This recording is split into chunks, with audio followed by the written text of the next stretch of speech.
please help me to remove everything that's not real.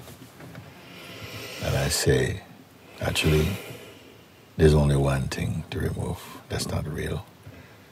And everything else that appears unreal comes from that one thing.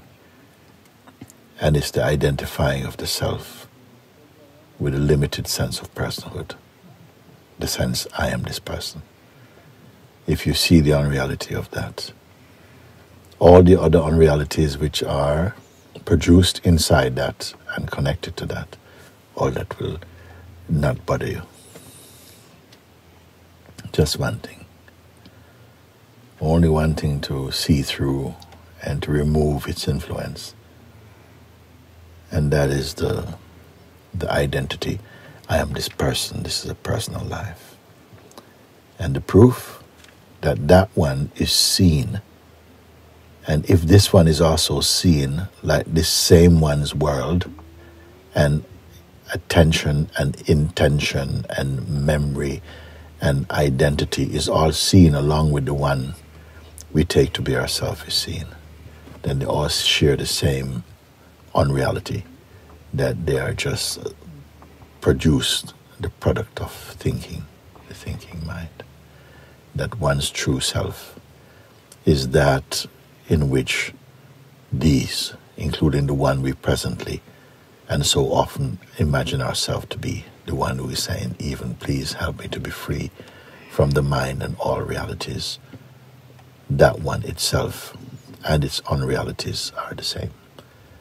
That which sees it, that which sees and sees this to be true, that is the place of truth.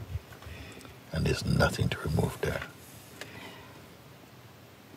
And that is the quintessence of all the energy and intention and purpose of pointing, is to show that thing. It's not that there are so many things to remove, help me to remove the things, because if we look like that, it will seem that they are unending. The things keep coming back and coming. Why they keep coming back?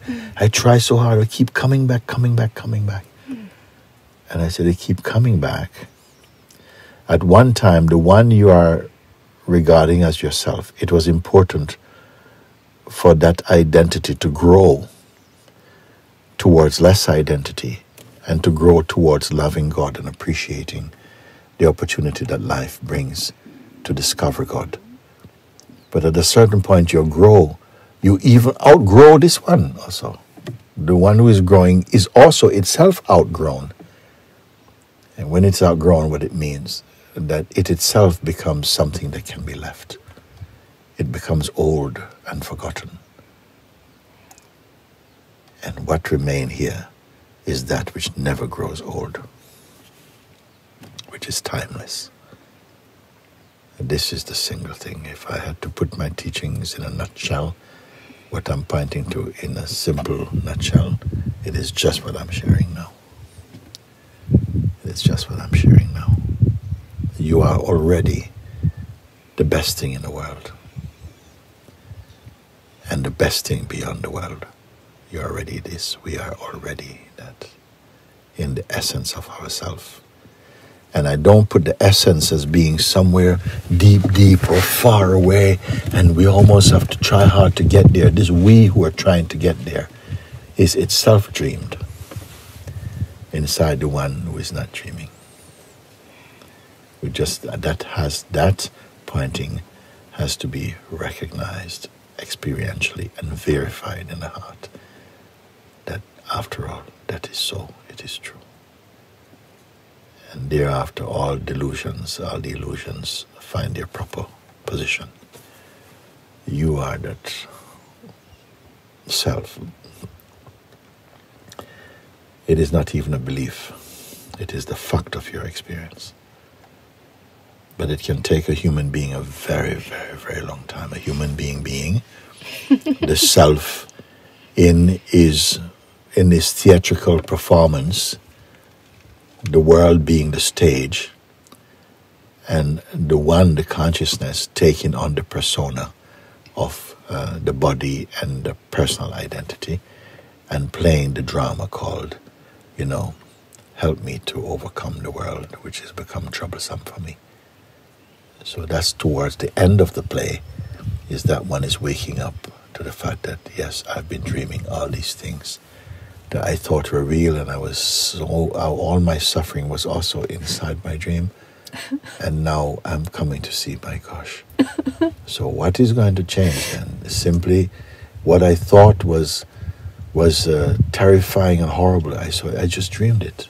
And there must be a difference between dream and actuality.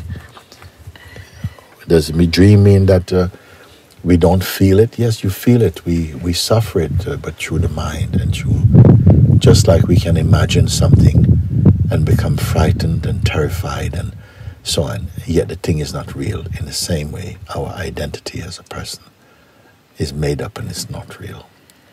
And how to get beyond that, if that is so, then we must sit and look again through the lens of the pointing that's showing you all these things you can see.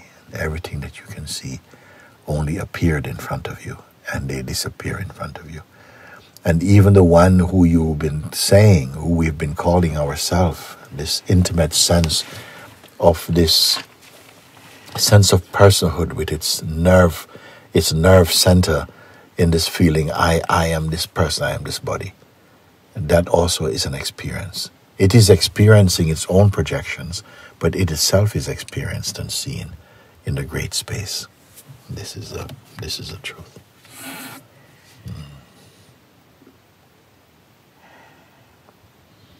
Everything that I have come to see and learned and understood, I've expressed it just now in these words. And I find that there's nothing more to be taught, actually. Only to be understood. Only to be contemplated, inquired into, confirmed. And arising out of the proof of this is the bliss of one's true nature. The harmony, that is the harmony of God, of the true self. Amen.